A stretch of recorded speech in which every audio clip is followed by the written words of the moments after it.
જણાવો ઈએમએસ સ્ટોક્સમાં આજે સારી એક્શન જોવા મળી છે, શું થયું અને શું ઇમ્પેક્ટ જોવા મળી સ્ટોક્સ પર? જી બિલકુલ, ઈએમએસ થીમ આમ તો નામ ખાસા ટાઈમથી જોયો તો આપણને હાઇલાઇટેડ થતું જોવા મળતું. હવે ઇલેક્ટ્રોનિક મેન્યુફેક્ચરિંગ સર્વિસીસ ગવર્મેન્ટ બી જો ધીમે ધીમે અહીંયા બી ફોકસ વધારે છે.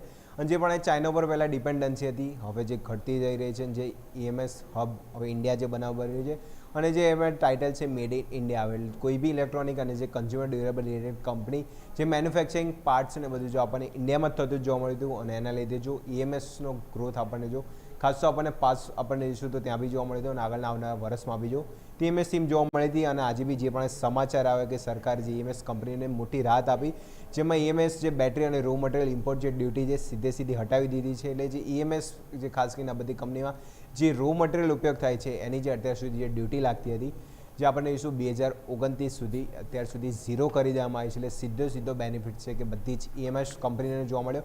એમાં પ્રોફિટેબિલિટી અને માર્જિનમાં બી સીધો વધારો જોવા મળશે. એમાં જોઈશું મોબાઈલ ફોન કોમ્પોનેન્ટ, ચાર્જિંગ અને ખાસ કરીને જે સ્ક્રીન બનાવે છે ડિસ્પ્લેમાં, કાર સ્ક્રીન બી આવી ગયા, અને જે મોબાઈલ ડિસ્પ્લે બધી જ કંપનીનાથી ફાયદો જોવા મળ્યો. અને બેટરી ઉપયોગ થવાવાળા મશીનના જે ઇક્વિપમેન્ટ છે એના પર બી જો છૂટ આપી દીધી હતી. એટલે જો સીધો ફાયદો છે એના લીધે જોવા મળ્યો. અને ઇમ્પોર્ટ ડ્યુટી આપણે જોઈશું 31 માર્ચ 2029 સુધી જો અત્યાર સુધી ફિલહાલ ઝીરો કરી દેવામાં આવી છે. આ બધા જ કોમ્પોનેન્ટ છે એમાં સમાવેશ થાય છે.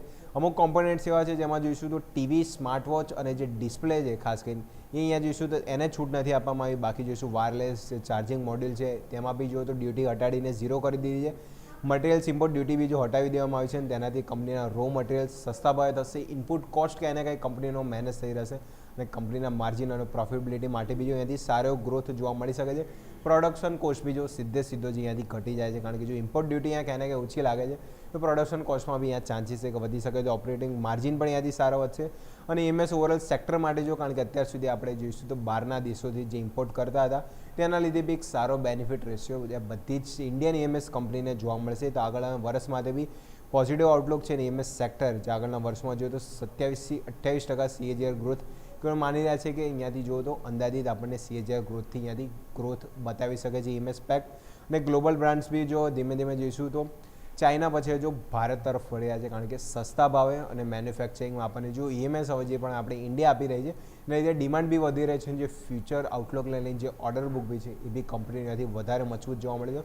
જે ફ્યુચર આઉટલુક બી પોઝિટિવ છે. ઈએમએસ થીમ જે પણ હાઇલાઇટ થઈ રહી હતી, અને આજે જે ડ્યુટીના સમાચાર બી આવે છે ઝીરો કરી રહ્યા છે, એ બાદ ઈએમએસ થીમ આજે જો બધા જ સ્ટોક છે, ડિક્સોન, પીજીએલ, એમ્બર એન્ટરપ્રાઇઝ, એવલોન ટેકનોલોજી, પીજી ઇલેક્ટ્રોપ્લાસ, સિરમા એજીસ, બધા સ્ટોક જો 3 થી 4% મજબૂતી જોવા મળી.